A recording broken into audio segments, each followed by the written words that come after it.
சரி, இப்போ நீங்கள் பால் போடணும் வந்த பிறகு என்னத்துக்கு உங்களுக்கு ஓய்வு? 4 ஓவர்கள் பந்து வீசலாம் தானே, மேக்ஸிமம் ஒரு 1.5 மணி நேரம் நீங்கள் கிரவுண்டில் இருக்க போகிறீங்க, இதுக்கு ஓய்வு தேவையா? சரி, நீங்கள் அடிக்கடி என்னட்ட ஒரு கேள்வி கேட்பீங்க. சொல்லுங்கள், என்ன கேள்வி? குசல் மெண்டிஸ் அன்னைக்கு வேணுமா இல்லையா?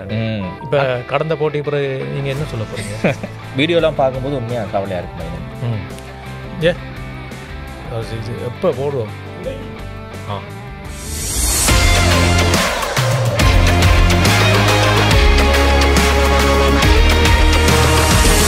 Commentary Box, a sports podcast. சக்தியின் காமெண்ட்ரி பாக்ஸ் ஏஷியா கப் சீரீஸின் 3வது நிகழ்ச்சியில் உங்களை சந்திக்கிறோம். ராஜ், இந்த ஏஷியா கப் போட்டிகள் விறுவிறுப்பாக நடந்து கொண்டிருக்கு. நேற்றைய தினத்தை பொறுத்தவரையில் ஒரு சோகமான செய்தி போட்டி நடைபெற்று கொண்டிருக்கிற சமயத்தில் கிடைத்தது.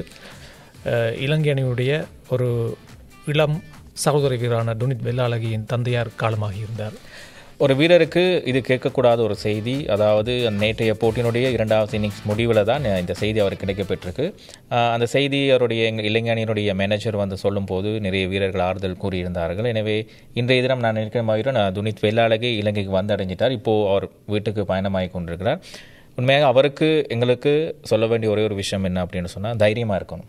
துனித் வெள்ளாளகியின் இந்த பந்து வீச்சு குறிப்பாக பல சர்வதேச அளவில் உயரிய வீரர்களை கூட விக்கெட்டாக எடுத்திருக்கின்றது. விராட் கோலியாக இருக்கலாம், ரோஹித் சர்மாவாக இருக்கலாம், பாபர் அசாம், ஸ்டீவன் ஸ்மித், இப்படியான பல அனுபவம் வாய்ந்த வீரர்களை தாகத்திருக்கின்றார்கள் விக்கெட்டுகளை. அப்படி ஒரு அனுபவம் வாய்ந்த வீரர் நேற்றைய போட்டியில் இலங்கை அணியில் ஒரு மாற்றம் செய்யப்பட்டது. அந்த மாற்றத்தின் மூலமாக ஆப்கானிஸ்தான் அணியின் ஒரு விக்கெட்டையும் கூட அவர் கைப்பற்றியிருந்தார்.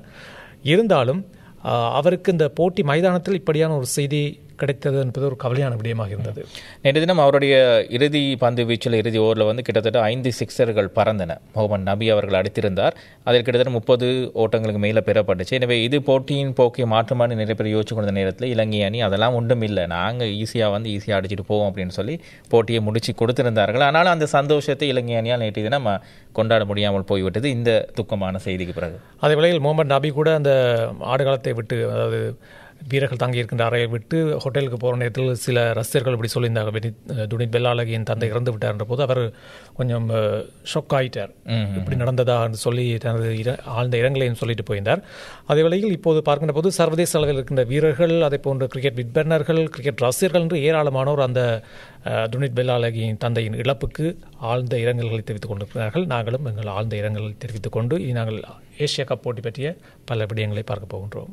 சரி, அப்போ இன்றைய தினம் என்ன போட்டி நடக்க போகுது மயூரன்? இந்திய அணிக்கும் ஓமான் அணிக்கும் இடையிலான போட்டி. இந்த போட்டி எந்த விதமான தாக்கத்தையும் ஏற்படுத்தப் போவதில்லை. இருந்தாலும் இந்திய அணி 2 புள்ளிகளை பெற்று 6 புள்ளி என்று தனது புள்ளி கணக்கை மாற்றும். ஓமான் அணி அவ்வளவு சிறப்பாக விளையாடும் என்று எதிர்பார்க்க முடியாது. ஆனால் இந்திய அணியில் சில மாற்றங்கள் இருக்கும். என்று பும்ராவுக்கு ஓய்வு கொடுப்பார்கள்.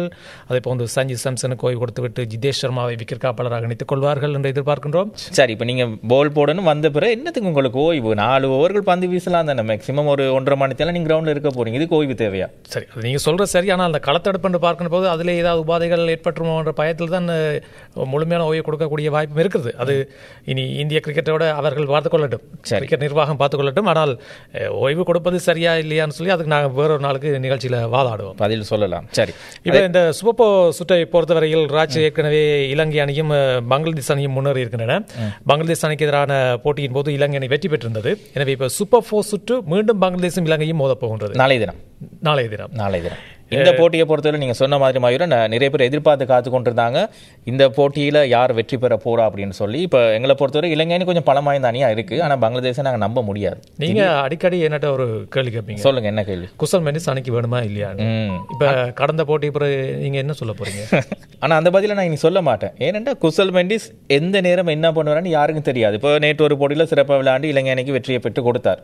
அதை நாங்கள் ஏற்றுக்கொள்கிறோம் ஆப்கானிஸ்தான் அணிக்கு எதிராக. ஆனால் இனி வரும் போட்டிகள் விளையாடுவாரா என்பது விளையாட நீங்கள் நம்பிக்கை வைக்கணும். ஏன் ஒரு சில போட்டிகளில் குறைவான ஓட்டங்கள் பெற்றோம் அணியிலிருந்து தூக்கப்படாது, அவர்களுக்கு வாய்ப்பு கொடுக்கணும். இப்போ குசல் மெண்டிஸும் பெத்தும் நிசங்கம் அடுத்த உலக கிணத்துக்கு இவர்கள் தான் ஓப்பனிங் பார்ட்னர்ஷிப்பாக இறங்கணும். வயசு போயிட்டோம், வயசு குசல் மெண்டிஸ் வயசு போய் ஒரு 30-31 வயசு இருக்கு, அது பெரிய வயசு இல்லையே. அது பக்கம் மோமன் நபி 40 வயசுல விளையாடிட்டு இருக்காரு. 22 பந்தில் 60 ஓட்டங்கள் பெற்றுக் கொடுத்தார், 20 பந்தில் 50 ஓட்டங்கள். இப்போ ஆப்கானிஸ்தான் சாதனை அகமது ஒமர் சாய் படைத்த சாதனையை நேற்று சமப்படுத்தி இருக்கிறார் மோமன் நபி. யாரோ ஒருவர் சிறப்பாக விளையாட நாங்கள் ஏற்றுக்கொள்றோம். அந்த இடத்துல நீங்க ஒரு விஷயம் சொன்னீங்க, இந்த குசல் ஜனித் பெரேரா அவர் அணிக்கு தேவை அப்படின்னு சொல்லி. இப்போ ஆப்கானிஸ்தான் போட்டியில கூட ஒரு ஒரு சிறந்த பீரியட் எடுத்தாரு. ஆனால் துடுப்பாட்டம் பெருசாக இல்லையே, அதுக்கு ஒரு இளம் வீரருக்கு சான்ஸ் கொடுக்கலாம். 26 ஓட்டங்கள் பெற்றிருக்கிறாரு. அடித்து ஆடினார். 2 பிடியெடுப்புகள் போன்று ஸ்லிப் பகுதியில் இருந்து பிடி எடுத்தார். அதன் பின்னர் பவுண்டரி லைனு கிட்ட பிடி எடுத்தார். எனவே சிறப்பான படி. நேற்று பார்த்தா இலங்கை அணிக்குள்ளேயே போட்டு யார் சிறந்த பிடி எடுப்பெடுக்கிறான்னு சொல்லி. ஆனால் ஒரு பொடியை நழுவு விட்டீங்க தானே நீங்க. அது சில நேரங்கள் அப்படி நடக்கும்.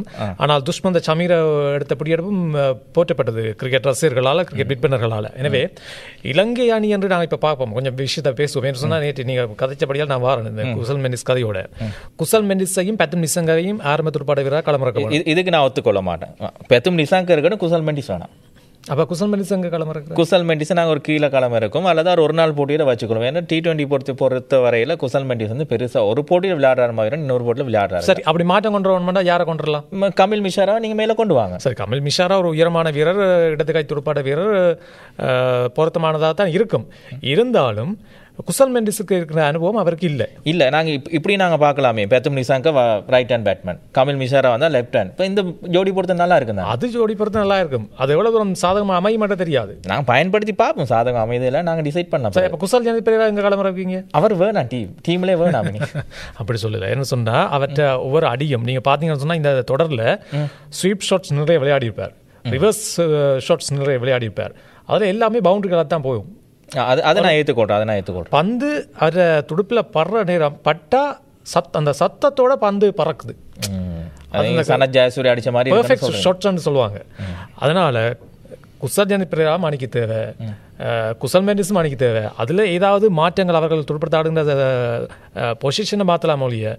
ஆனால் இப்போது இருக்கிறபடி குசல் மெண்டிஸையும் பெத்தும் நிசங்கரையும் ஆரம்ப துடுப்பாட்ட வீரர்களை வைத்தால் தான் இலங்கை அணி கூடுதலான ஓட்டங்களை பெறக்கூடியதாக இருக்கும். சரி, பாப்போம் என்ன நடக்குதுன்னு சொல்லி. அப்படியே நாங்கள் பந்து வீச்சாளர் பக்கம் போனோம் அப்படின்னு சொன்னால், மத்தியசை பார்த்தீங்கன்னா நான் சொன்னதானே அவருக்கு வாய்ப்பு கிடைக்கல. ஆனால் நுவான் துஷார சிறந்த முறையில் பந்து வீசி கொண்டிருக்காம 4 விக்கெட்டுகள் பார்க்கும்போது அழகாக இருந்தது. நிறைய கமெண்டேட்டர் சொல்லியிருந்தாங்க அவரோட பந்து வீச்சு மாலிங்க மாதிரி இருக்குது, துல்லியமாக பந்து வீசுகிறார், ஒரு நோ பால் வைட் ஒன்றுமே இல்லை. இவரை நாங்கள் வச்சுக்கொண்டு நாங்கள் சும்மா வேறு மாதிரி ஒரு ஹைப் கொடுத்து கொண்டிருக்கோம் மத்தியசை பார்த்தீங்கன்னா. அவர் உண்மையாக தேவையில்லை. உதிரி ஓட்டங்களை அதிகம் கொடுப்பதன் காரணமாக இப்போது கடந்த போட்டியில் நீக்கிவிட்டு அவருக்கு பதிலாக வாய்ப்பு கொடுக்கப்பட்டது. சிறப்பாக பந்து வீசியிருந்தார். 4 விக்கெட்டுகள் நீங்கள் சொன்னது போன்று. புதிய பந்தில் அவருக்கு விக்கெட் வீழ்த்தும் வேகம் அதிகமாக இருக்கிறது.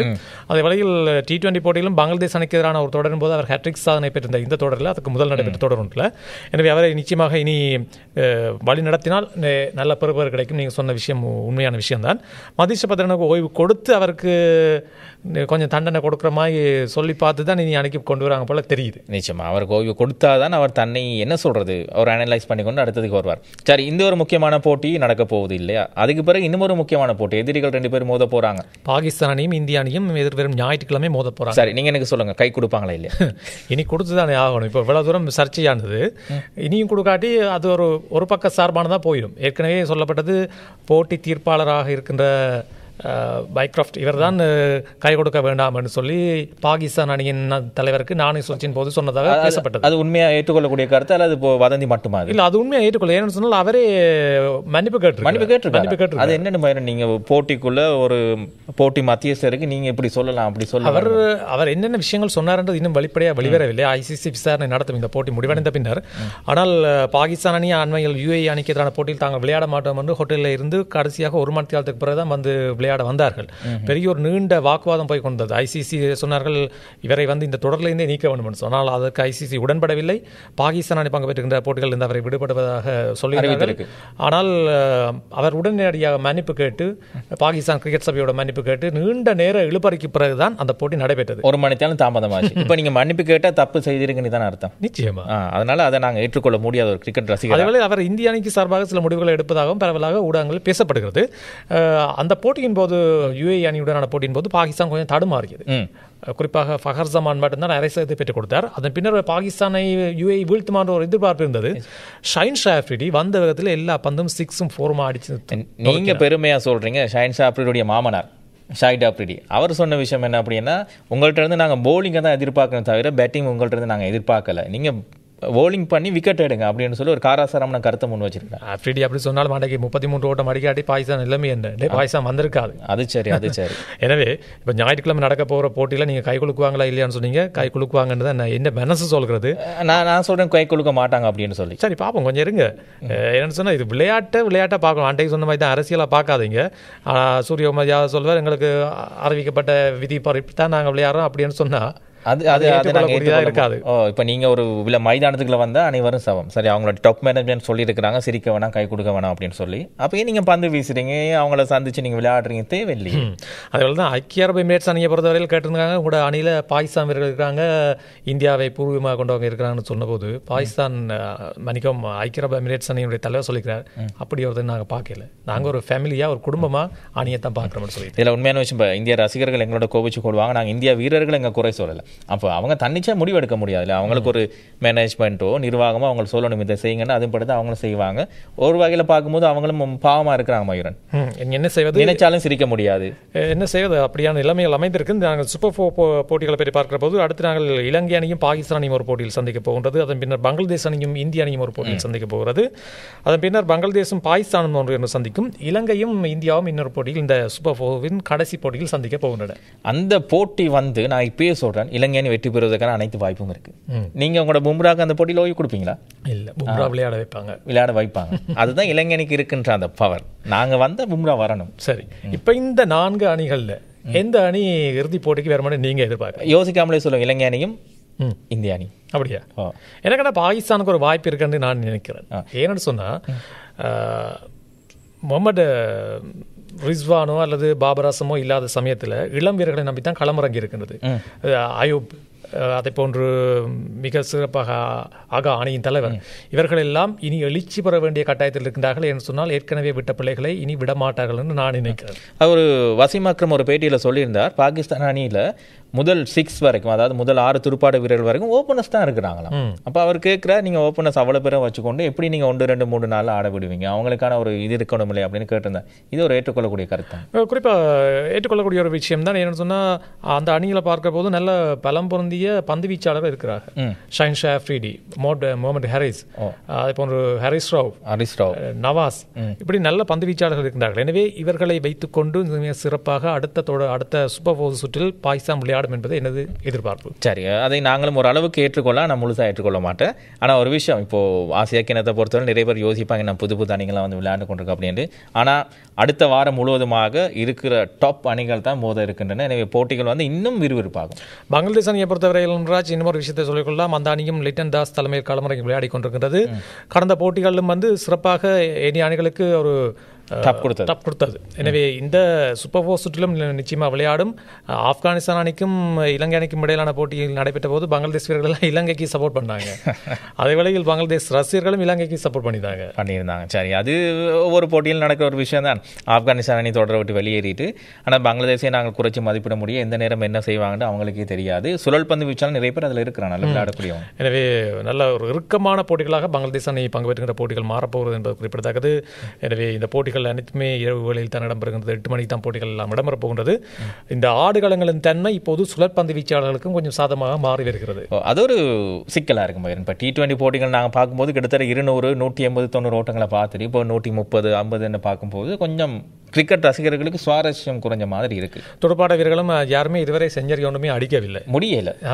குறிப்பாக 50s தான் அடிக்கிறாங்க. அதுவும் அவ்வளவு சிறப்பாக ஒருவர் இருவர் தான் ஒவ்வொரு போட்டிகளும் அடிக்கின்றார்கள். எனவே இந்த ஆடுகளங்கள் துடுப்பாட்ட வீரர்களுக்கு அவ்வளவு சாதகமாக இல்லை, ஓட்டங்களும் குவிக்கப்படுவதாக இல்லை. பார்க்கலாம் இனி வருகின்ற போட்டிகள் சூப்பர் 4 சுற்றில் இன்னும் 200க்கும் மேற்பட்ட ஓட்டங்கள் எந்த அணி குவிக்க போகிறது முதல் என்று சொல்லி நாங்கள் பொறுத்து தான் பார்க்க வேண்டியிருக்கு. அதே நேரத்தில் இந்த ஆசிய கிண்ணத்தை இலங்கை கைப்பற்றும் அப்படின்னு நாங்கள் தொடர்ச்சியாக சொல்லி கொண்டிருக்கோம். ஆயிரன் இப்போ பொட்காஸ்டை நாங்கள் முடிக்க போகிறோம், நீங்கள் சொல்லுங்கள். நான் சொல்கிறேன், சூப்பர் 4 இருந்து இலங்கை இந்தியா ஷூராக இருக்கணும். ஃபைனல் இலங்கை இந்தியா இறுதிப் போட்டிக்கு வரும். சரி, நானும் சொல்கிறேன் இலங்கை இந்தியா இறுதிப் போட்டிக்கு வரும். இல்லை ஒருவேளை பாகிஸ்தான் வந்துட்டா நீங்கள் இந்தியாவோட கை கொடுக்கணும். பாகிஸ்தான் வந்தால் இப்போ திருப்பி ஒருக்கா இறுதிப் போட்டியில் சந்திக்க வேணும். ஆனால் அப்படி வந்தால் 28ஆம் தேதி 28, அதுவும் ஞாயிற்றுக்கிழமை தான். இப்போ சூப்பர் 4லையும் ஞாயிற்றுக்கிழமை சந்திக்க போகிறாங்க.